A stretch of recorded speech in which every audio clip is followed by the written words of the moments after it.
Heyo everybody, Haku here with my review of Tower of God Chapter 290. That would be Season 2, Episode 210. It seems like we just hit 200 and here we are at 210 already. Like, the weeks have been flying. Not that I'm complaining too much, I always love more Tower of God. And I like that we don't take weeks off very often either, though SIU does deserve the break here and there. But we start out in this one, we see the Baam stuff just from the end of last chapter over again, where he knocks Yukan's face in essentially.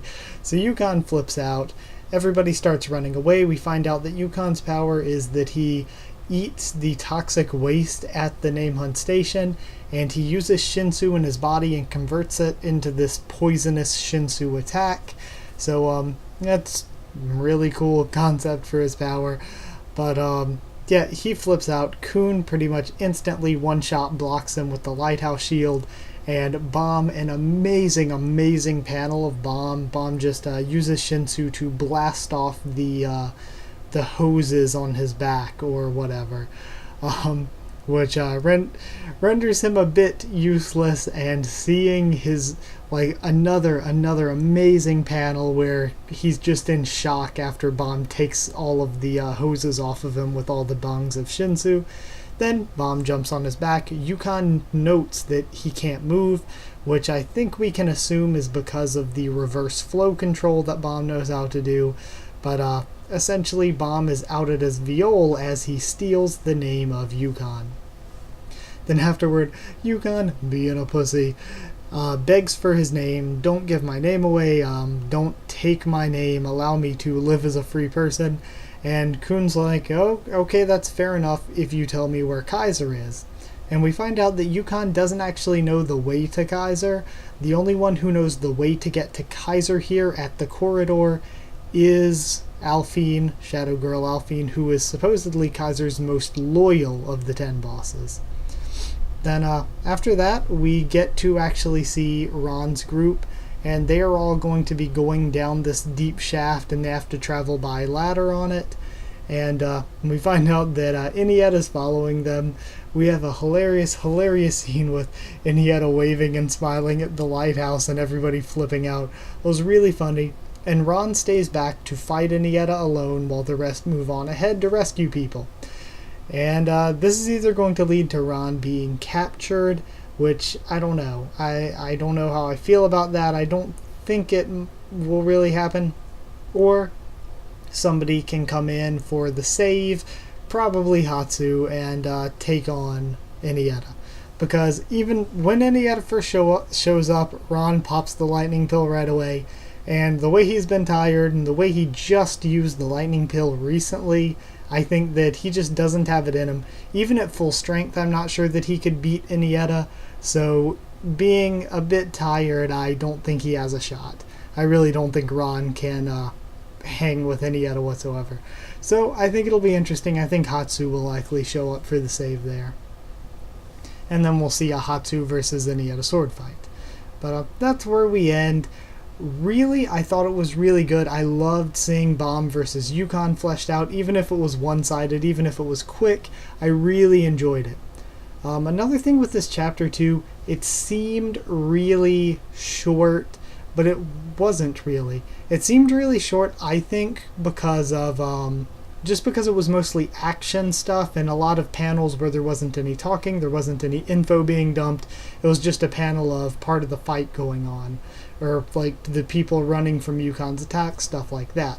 So the same amount kind of did happen, it's just that we focused more on fighting instead of on information and development.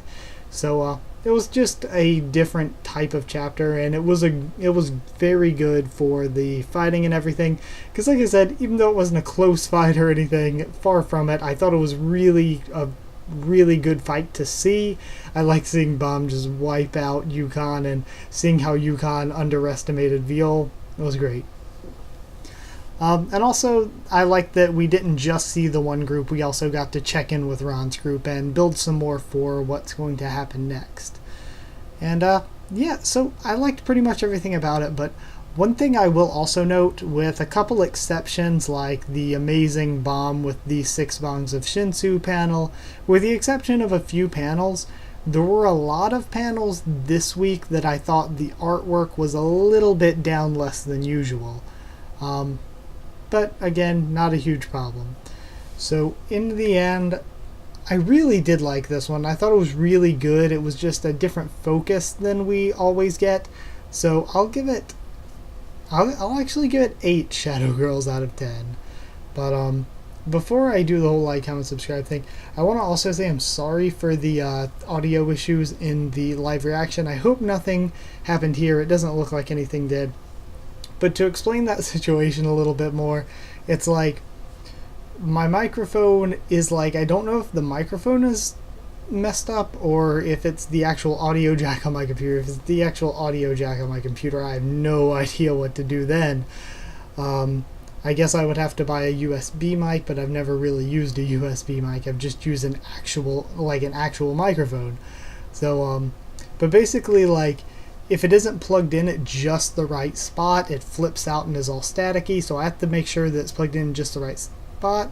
And I've started recording with a little like audio sensor going up and down as I speak, like open, that I can look at while I'm recording. And that's why, like, in a lot of my recent videos, if you see me sort of looking down while I'm talking, it's because I'm looking at the audio sensor bar and not like straight towards the actual camera. So yeah.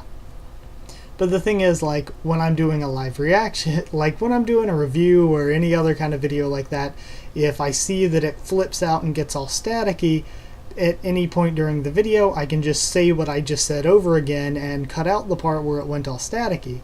But with my live reactions, I can't exactly re-record anything, and since I have the actual manhwa or manga or comic or whatever else I'm reading up, I can't actually see the bar going up and down while I'm recording it. So I check in here and there, but if it's messing up at a time when I don't check in, then I can't really tell. So yeah, I guess that explains it well enough. So yeah, occasionally something like that might happen for a gaming video or for a live reaction, and it'll probably be a persistent problem until I either get a new microphone if the microphone's a problem, or get a USB mic, or get a new computer. Whatever the solution will be. I haven't really, like, I don't want to just go out and spend a bunch of money on it or anything, because like I said, it's usually not a problem now that I know what's wrong and how to deal with it. It's just, it occasionally, if it feels like being a jerk that day, it could end up potentially being a problem during live reactions or gaming videos. Or other videos too, if it messes up and I don't catch it. But yeah, I just wanted to throw that in at the end of the review to just explain the problem, since it was in the live reaction for this chapter. But yeah, I guess we'll just figure out something to do for it. Hopefully it won't be a problem again. Let's just rely on a little bit of luck. But thank you for watching this video. Like if you did like it. Comment down there, tell me what you thought of the chapter and what you thought of my review of it. Also subscribe for more Tower of God and a friggin' ton more. I am doing way too many series and kind of plan on adding more. Random train in the background. Also follow on Twitter if you want, and I'll try to keep you updated there when I post anything or push anything back. Thank you so much for watching, and I'll see you all next time.